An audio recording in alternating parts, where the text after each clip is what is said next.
Are you on tour at the moment with 10 More Turnips? We have been. We're just... There's Mickey lurking over there by his Hammond. Yeah, we have been.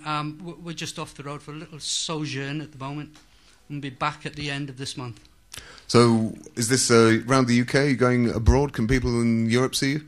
We're not in Europe at the moment. It's a trade secret. Listening to the evening sequence here on 6Music, coming to you live from one of the many studios in the BBC's Maida Vale complex. And sitting down in front of the mics, we've got Chaz Jankel sitting over there behind the Hammond there. Hi, Tom. Hi, Chaz. We've got Hello, Johnny. Everybody. Hello. Right. Hey! We've got the listeners right above my head with beer bottles poised ready in case I say anything rude about them. And probably the finest bass player on the planet over there, Norman Watt-Roy. Hello. Absolutely legendary band. You guys just get better year on year, don't you? Well, we never give it up, you know. You don't. How did the 10 More Turnips from the Tip album come to get made and completion? We didn't really know at the time that we lost Ian that was in the pipeline. It was kind of a big, pleasant surprise for us that suddenly arrived. Nobody knew that we were sort of halfway through an album because we never told anybody, but Ian was singing like a demon and it was brilliant. And, you know, we had 6 new songs. And we thought, well, this is too good to be true, really. He would have wanted it. And Chaz went over there and Sophie's widow found a bit of paper saying 10 more turnips from the tip. 1, 2, 3, 4, 5, 6, 7 things on it, I think, wasn't there? 6 things on it. And so how did you set about expanding from the 6 that you'd done with Ian to the full albums with? Well, we already done a lot with them, and we just sort of got them, dusted the cobwebs off, put a banjo on it, and there you are. Do you do much in the way of bringing in serious sort of guest vocalists? I mean, the concert that I did with you, well, it was last year, wasn't it, at Brixton? It was the kind of precursor for brand new Boots and Panties, where you actually had guest celebrity vocalists on every track. Is that going to be a pattern for the future, or are you guys just going to handle the vocals yourselves? Well, we're having a go at doing the vocals ourselves, and I think we're doing a grand job. Yep, Johnny's doing marvellously, Mickey pretty good, and me not bad.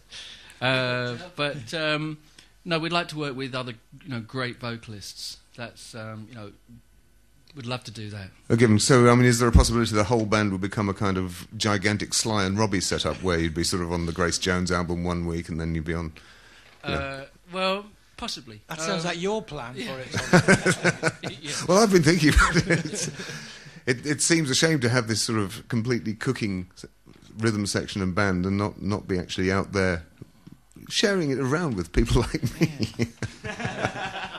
Norman, are you still playing with Wilco at the moment? Yeah, I gig around with Wilco.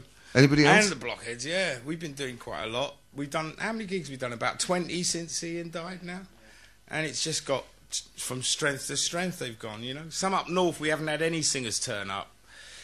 Like when we do London and stuff, we get people like you and Phil, Jupiter's and Suggsy.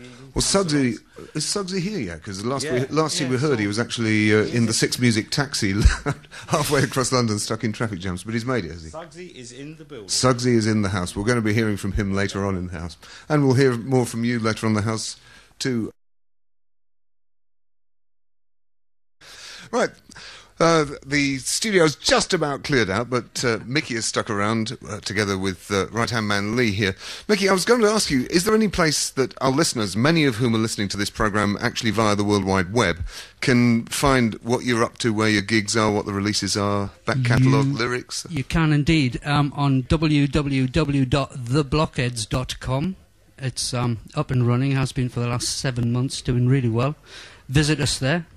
And you get all information on gigs, first of which will be at Plymouth on the 3rd of June. 3rd of June in Plymouth. Yeah. Where are you playing there? It's a festival. The 3rd is the 50th anniversary, isn't it? So Jubilee Day, it's one of those gigs. It's going to be mental. Yeah, free festival. Free festival. Excellent stuff. And Lee, you run the actual site. I do, amongst other things. What have you got on there? Well, what we do is, I mean, the thing about the website is that it's actually, the bands do actually have an input to it. It's not like one of those, websites where it says, sting.com, and he probably never looks at it. Dare I say it? Sorry, Sting. But, It's updated daily. There's always things on there. As soon as gigs come in, we put them up, and you can also join up on the email list as you do on other websites, and you get all the news as it comes in. Do the band have a view on the great MP3 debate? I mean, are you great ones for stamping up? I don't know. I won't let him put any music on. He doesn't like it. You don't care for it yourself? No, we put something on, didn't we, Lee? We're going to put out an exclusive track from the last tour. A live track. Yeah, live track. I don't mind them. Live tracks work great. Yeah, give stuff away. Spread the word. Loads of it. Excellent. So you've got one more number lined up for us later on in the programme? We have. I've forgotten what it is now. Oh, no, don't give it away. Oh, we'll keep it a surprise. Because there's a lot of Blockheads fans out there, and we've got to keep them on the edge of the seat right through the end.